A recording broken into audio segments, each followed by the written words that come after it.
All right, congratulations. You want to start an LLC in Indiana. Now, there's a few things you want to think about before we actually get this registration started. I first have to have a disclaimer. I am not actually going to register a business in Indiana. This is for educational purposes only. I'm not going to go through to the end and actually register something, but I am going to take you step by step through this process on their website. I have to make that disclaimer because I don't want to get in trouble. So the first thing you want to think about is your name. I'm not going to get into the nitty gritty of selecting a business name, but there are a few things that you do need to think about. The first thing is when you're selecting a name, you can't have the words bank, trust, nonprofit in that name. So the other thing you want to think about too is when you are creating your name, it's going to be, let's say, John's Lawn Care Services, but it's going to be John's Lawn Care Services LLC. You always have to have that LLC at the end, and that's going to be part of the business name. The other thing you want to think about too is your domain available? So is your website domain available for your business name? You don't want to go through the whole process of setting up this LLC only to find out it's not available and you have to come up with some other variation of the name to create a website. Those are a few things to think about. Also, you can go to your Secretary of State website and do a name search and just make sure that the name that you're looking for is available as well. Now, with all that being said, let's get this started. You do have to set up an account with Indiana. It's really easy. You just go to the business section and you go start a new business, and it's going to require you to start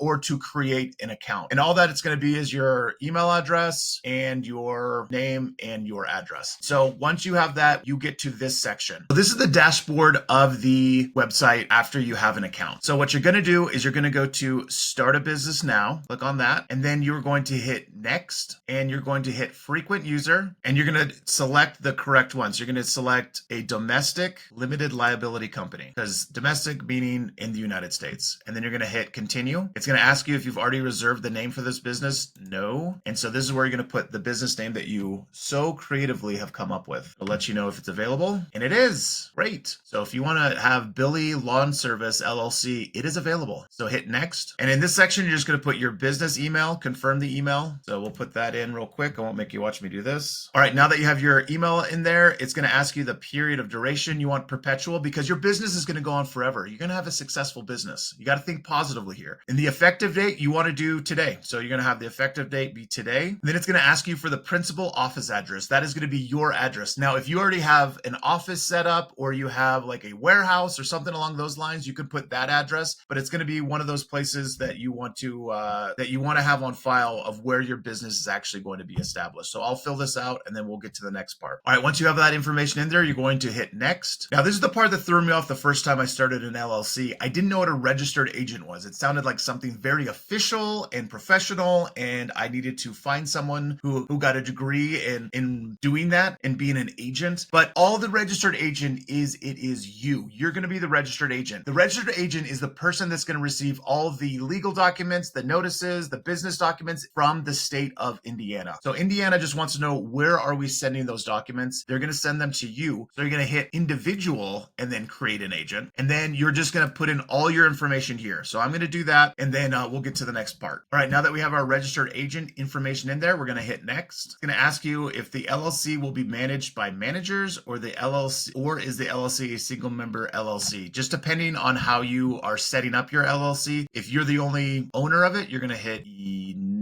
no here and yes there. Then you're going to come down to this section, the governing person information. Setting up an LLC is putting in your name, address, phone number, many times. So I'll fill this section out. You're going to put your information in here, and then you're going to hit Save Governing Person once you have that all in there, and then we'll get to the next step. And then one more thing, you might wonder, what's the governing person's title? And you can just select whatever you want. You know, if you want to be a CEO, you can be a CEO. You can be, you don't want to be a secretary, be a CEO or CFO or a member. It doesn't matter. You can, honestly, you can select whatever you want. Just put member and then save it. And then that information will be right there on the bottom. And then we're going to hit Next. Now, this is going to ask you if you want to attach any certain documents, maybe certifications or anything along those lines. All of the information that you're going to submit on here is going to be public record. I don't like to add more information online than I have to, so I always skip this section, and I'm just going to hit Next. And then this part is very important. This is the review section. You're going to want to double, triple check, make sure everything in this section is spelled correctly and entered correctly. Because if you register this or you submit this and you figure out later that, oh my gosh, I should have put a different address, I don't know why I didn't do that, it's going to charge you there's usually a fee of $25, $50 to go back and change something within that registration. So it's a good idea to go through and just double check everything before you hit register. So you're going to look at everything, looks great. You'll hit next. All right. Now this section is where I am going to stop, because this is where you want to make sure, it's just making sure that everything that you have entered is correct and you're not lying about where your address is or anything like that. Obviously, I'm doing this for educational purposes, so I'm not going to go any farther than this.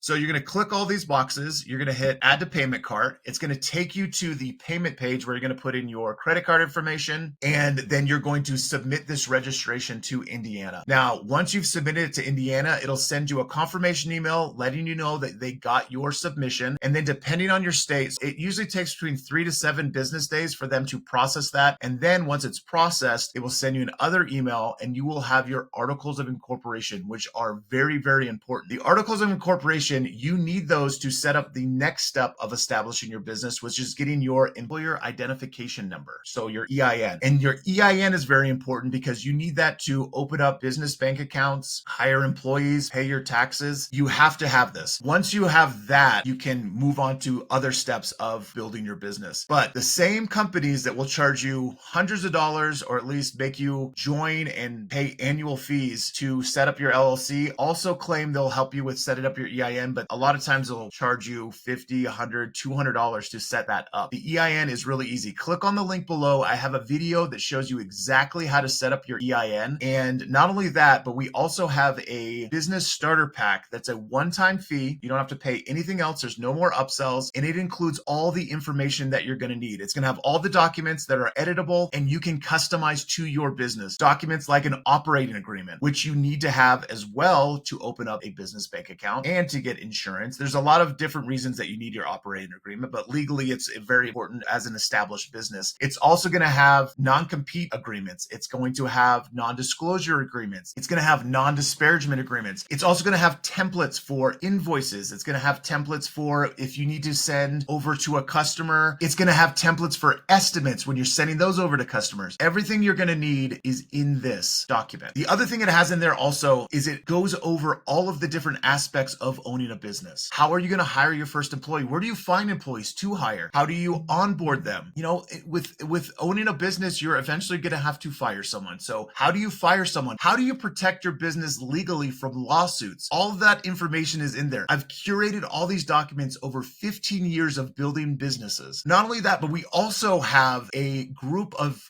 other entrepreneurs. We've created a community that will help answer questions that you have while you're growing your business. You know, how do you get to the top of Google or all the Google searches? How do you market correctly through social media? How do you build a website? And how do you build an effective website? We have experts in every single one of these fields that can help answer all of those questions. So essentially, we have all the information that you're going to need to build a successful business. This is the type of document I wish I would have had when I started my first business. It would have saved me months of research, probably thousands of dollars. Go check it out. Click on the link below. It's well worth your time. It's going to save you tons of time and tons of money. Go check it out and let's get your business growing.